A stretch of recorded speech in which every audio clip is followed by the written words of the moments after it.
बालेंद्र शाह के इस कदम की जहां भारत में आलोचना हो रही है, वहीं इसको लेकर अब नेपाल में भी बहस छिड़ गई है। नेपाली कानून के जानकार इसे बचकानी हरकत करार दे रहे हैं। वे काठमांडू के मेयर की इस हरकत को टाइम पे ग्रेटर नेपाल की काफी सारी बातें चल रही है। मैंने भी आपके साथ कई सारी वीडियो शेयर की और आपके साथ एक और इम्पोर्टेंट बात शेयर करने वाला हूँ ग्रेटर नेपाल के मामले के बारे में। देखिए, ग्रेटर नेपाल जो है वो इस टाइम पे काफी ट्रेंड में चल रहा है। इंडियन मीडिया लगातार इसके रिप्लाई देते हुए जा रहे हैं। इसी तरीके से मैं एक रिपोर्ट देखने वाले आपके साथ शेयर करने वाले कि बालेंद्र शाह के बारे में और ग्रेटर नेपाल के बारे में इंडियन मीडिया का क्या सोचना है, क्यों इंडियन मीडिया इतना चिल्ला रहा है इसके बारे में। सेकंड चीज ये कि ग्रेटर नेपाल की हिस्ट्री क्या इंडियन मीडिया को पता है, इंडियन मीडिया को इसके बारे में पता है। तो इन सब के बारे में बात करेंगे और आपसे भी बात करेंगे कि नेपाल अपना ग्रेटर नेपाल का मैप आगे लेके चल सकता है, नहीं चल सकता। आइए इस वीडियो को देखते हैं। नेपाल की राजधानी काठमांडू के मेयर बालेंद्र शाह ने अपने एक चैम्बर में ग्रेटर नेपाल का नक्शा लगाकर एक नए विवाद को जन्म दे दिया है। इस ग्रेटर नेपाल के नक्शे में हिमाचल से लेकर बिहार तक के काफी इलाके दिखाए गए हैं। माना जा रहा है कि भारत की संसद में लगाए गए सम्राट अशोक के समय के अखंड भारत के नक्शे के जवाब में काठमांडू के मेयर ने यह नापाक हरकत की है। बालेंद्र शाह के इस कदम की जहां भारत में आलोचना हो रही है, वहीं इसको लेकर अब नेपाल में भी बहस छिड़ गई है। नेपाली कानून के जानकार इसे बचकानी हरकत करार दे रहे हैं।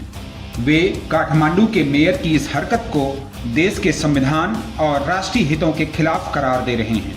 नेपाली कानून के जानकार कह रहे हैं कि मेयर शाह केवल काठमांडू के मेयर हैं और वे केवल उसी के लिए जवाबदेह हैं।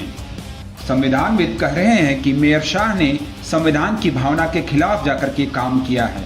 शाह इस समय भारत के बेंगलुरु शहर में हैं और उन्होंने यह नक्शा अपने कार्यालय में लगवाया है।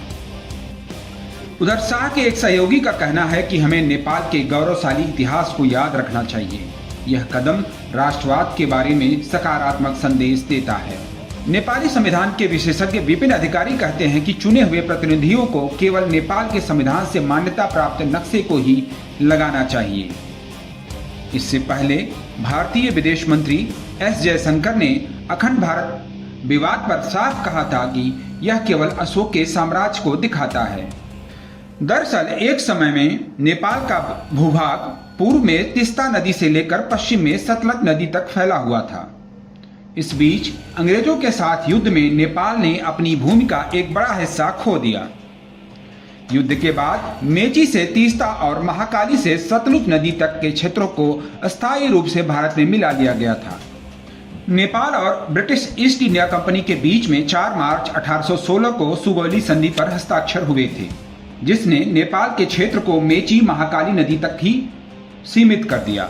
शाह के कार्यालय में ग्रेटर नेपाल के मानचित्र में पूर्वी तीस्ता से लेकर पश्चिमी कांगड़ा तक के क्षेत्र शामिल हैं, जो वर्तमान समय में भारतीय क्षेत्र हैं। यही नहीं, नेपाल में अब मांग की जा रही है कि भारत को वह जमीनें अब वापस कर देनी चाहिए। सुगौली की संधि के बाद नेपाल ने आज की तुलना में 60% जमीन को गंवा दिया है।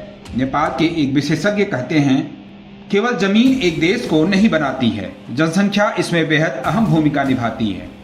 जब एक जिम्मेदार चुने गए प्रतिनिधि इस तरह का फैसला लेते हैं तो उन्हें बहुत ही सतर्कता के साथ काम करना चाहिए। इससे पहले नेपाल के प्रधानमंत्री प्रचंड ने भारत यात्रा के दौरान भी इस अखंड भारत के मुद्दे को उठाया था। प्रचंड ने कहा था कि हमने इसे गंभीरता के साथ रखा था, लेकिन भारतीय पक्ष ने हमसे साफ कहा है कि यह एक सांस्कृतिक और ऐतिहासिक नक्शा है, न कि राजनीतिक नक्शा। अखंड भारत के नक्शे में आधुनिक नेपाल के लुम्बिनी और कपिलवस्तु को भी दिखाया गया है। इससे पहले भी भारत के राजनीतिक नक्शे में काला पानी को शामिल किए जाने पर नेपाल ने कड़ी प्रतिक्रिया जताई थी और चीन के इशारे पर नया राजनीतिक नक्शा जारी किया था। इसमें काला पानी, लिम्पियाधुरा जैसे इलाकों को नेपाली इलाका बताया गया था।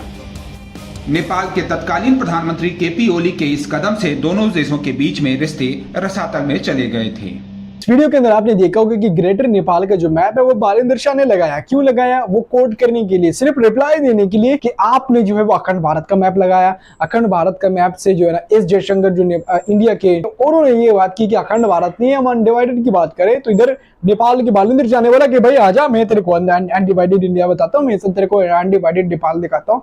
और उसने लॉन्च कर दिया जो है ग्रेटर नेपाल का मैप। ग्रेटर नेपाल का मैप वैसे इंटरनेट पे आपको मिल जाएगा, बट उन लोगों को भी ग्रेटर नेपाल के बारे में पता चल गया जिनको नहीं पता था। जिनको नहीं पता था इंडिया में भी और पाकिस्तान में भी और नेपाल में भी, जिनको ग्रेटर नेपाल का एक्चुअल नहीं पता था कि ग्रेटर नेपाल है क्या, तो उनको भी इस बारे में पता चल गया। फिर दूसरी बात आती है यहाँ पे बालेंद्र शाह की, कि बालेंद्र शाह एक तरफ जो है ना इलाज करे अपनी बीवी का वहां पे इंडिया में, और दूसरी तरफ वो इस मैप को लॉन्च करे। तो उन्होंने क्या किया कि मैप लॉन्च करते, लॉन्च उन्होंने किया, लॉन्च करने के बाद तस्वीरें ली और वो गए भाई वो इंडिया अपनी बीवी का इलाज करने के।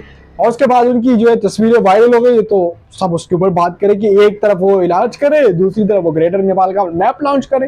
ये क्या मामला? आज का जो एक्चुअल शक्ल है वो एक नेपाल का रह गया और जो जगह थी नेपाल की वो चली गई।